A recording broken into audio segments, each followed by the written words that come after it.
Hey everybody, Professor Ball here. How's it going? Hopefully well.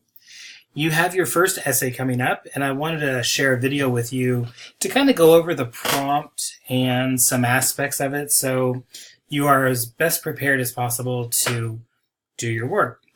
So for paper number 1, you are going to select a video segment from one of these following shows. These are considered news satire types of shows, meaning they cover news events and things that are happening around the world, but they do it in a funny way. And what you're going to be doing is you're going to be doing an argument analysis on it. So by this point in the semester, you have either been reading about argument for the first time, or your memories are refreshed about argument. And basically we know that somebody is trying to convince you of something. They want you to feel the same way they do. They want you to take action. They want to change your mind. And my purpose for this paper is, well, how do they do it? How do they make themselves convincing? So you're going to pick a video from one of these shows, and I've given you the links here. And what you're going to do is you're going to tell me about what major claim did the host make, meaning what were they trying to argue or make you believe? The second part is, what kind of evidence did the person use? For example, did they use statistics, data? Did they interview people? Did they use videos from other sources? Did they use their own personal experience? And once you have a grasp on, well, how are they convincing me to feel this way? Think about, well, was it effective, this evidence? Why or why not? The third part would be the rhetorical appeals, and we talked a little bit about rhetorical appeals.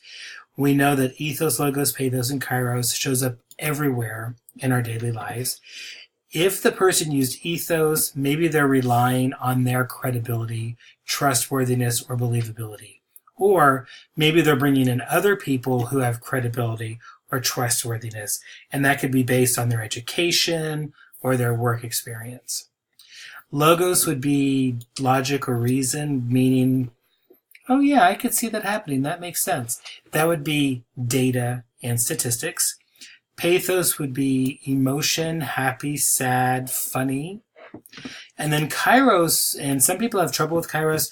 Kairos is saying the right thing at the right time.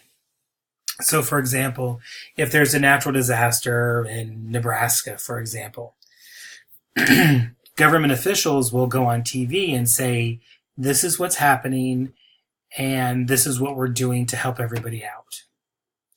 They usually do that within minutes, within hours of some type of natural disaster. That's the right time to talk about the issue. For example, wildfires here in Southern California, we want to know now what's happening and what's being done about these fires. Are you making us safe? Well, you want somebody to come out within minutes or within hours to give you that information. If somebody goes on TV or goes online a week or two later, that's not effective use of kairos because that's not very timely. Just a little side note, and I say this in my face-to-face classes, a good example of kairos, have you ever had an argument with somebody and you think of the perfect comeback, but it's like 2 hours later, 3 days, 2 hours later, 4 hours later, 6 hours later? Do you let it go, or do you call that person or text that person and say, you know what, one more thing? Probably not. You've had that window of opportunity and it's gone, because it's not going to be as effective if you call them up 6 hours later, and you're probably not going to look very good either. So these are some of the things that you're going to be covering. You're going to also talk about the use of humor. Was the humor successful in helping their argument? Did it make it more interesting? Did it make it stronger? Could it have turned off the viewer, meaning, and why or why not? Meaning, not everybody thinks the same things are funny. I like John Oliver. I like Trevor Noah. Actually, I like all of these people. But some people just don't like them. And that's fine. We are all different. So you're going to want to talk about their use of humor. And then the last part of it is what could the journalists have added or subtracted to improve their argument? More statistics, less statistics. More personal experience, No personal experience. Could they have talked to different experts? Could they have used other media sources? A lot of these TV shows, they'll use video clips or film clips from news programs, which are pretty helpful. Maybe they need more of those. Maybe they need less of those. Maybe they need to have more formal language. Sorry, my dogs are making noise. That's a good thing. Embedded in these videos will be little Easter eggs. And here's one now. Why did I just stop and turn around? If you type that into the comments box, when you submit paper number 1, I will add a couple points to your paper. All right, moving on. This is the basics of the paper. Now, if there's a show that you watch, it's kind of a newsy satire show, and I've picked the most popular ones, but if there's another one that you watch that's not on the list, just run it by me with the name of the show and where to find it. I really don't care about the content. Whatever you are interested in, good for you. I just want to make sure that it fits the guidelines of the paper. All right. Now, I say the video should be 10 to 15 minutes long. Some of them aren't going to be more than 10 minutes. So if you find one that's 8 minutes or 9 minutes, if you could answer all of these pieces, good. Go for it. 3 minutes? No. 5 minutes? No. Now, the paper needs to be between 4 and 5 pages. And realistically, each of these could be its own paragraph.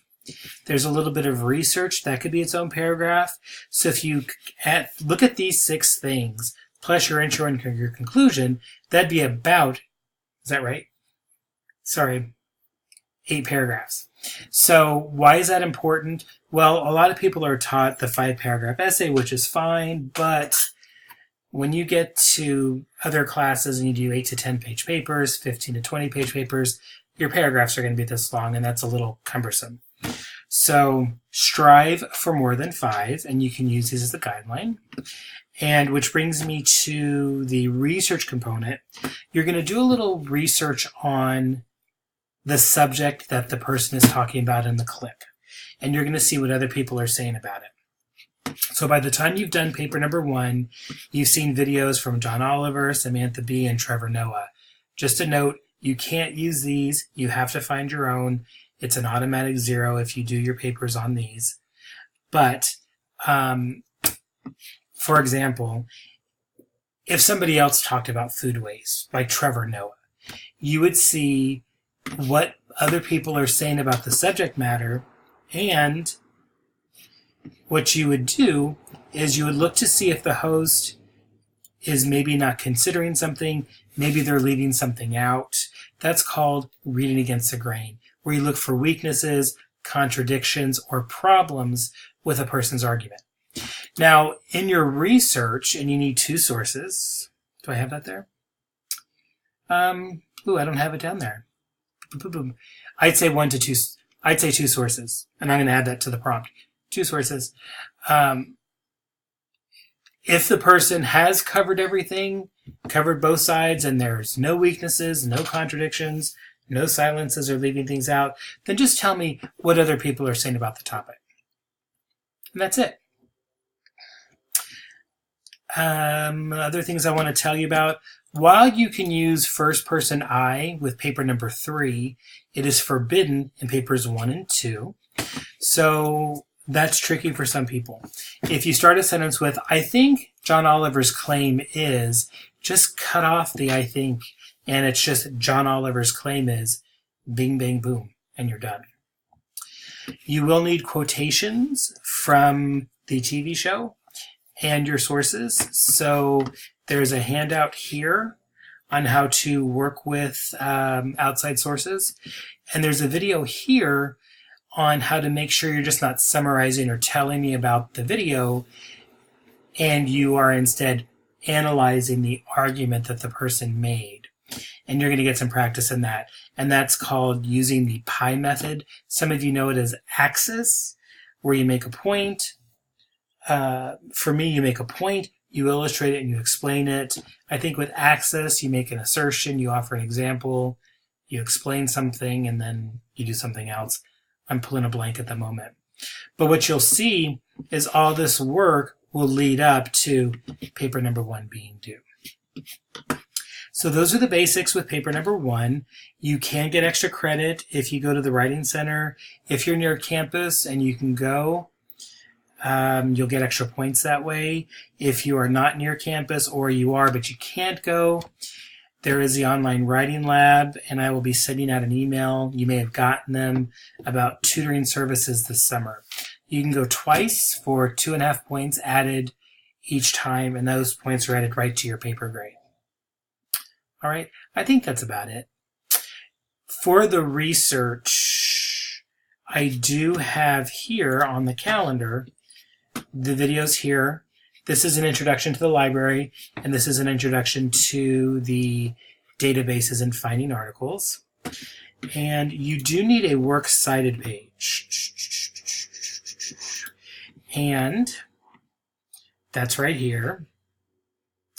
And the directions are here as well. And you know as well as I do, you can go to YouTube and say, or type in how to do a works cited page in MLA format. That's a requirement for the paper as well. Doing the works cited page, not finding a video. Alrighty, I think I've covered it all. If you still have questions, though, let me know. Thank you very much.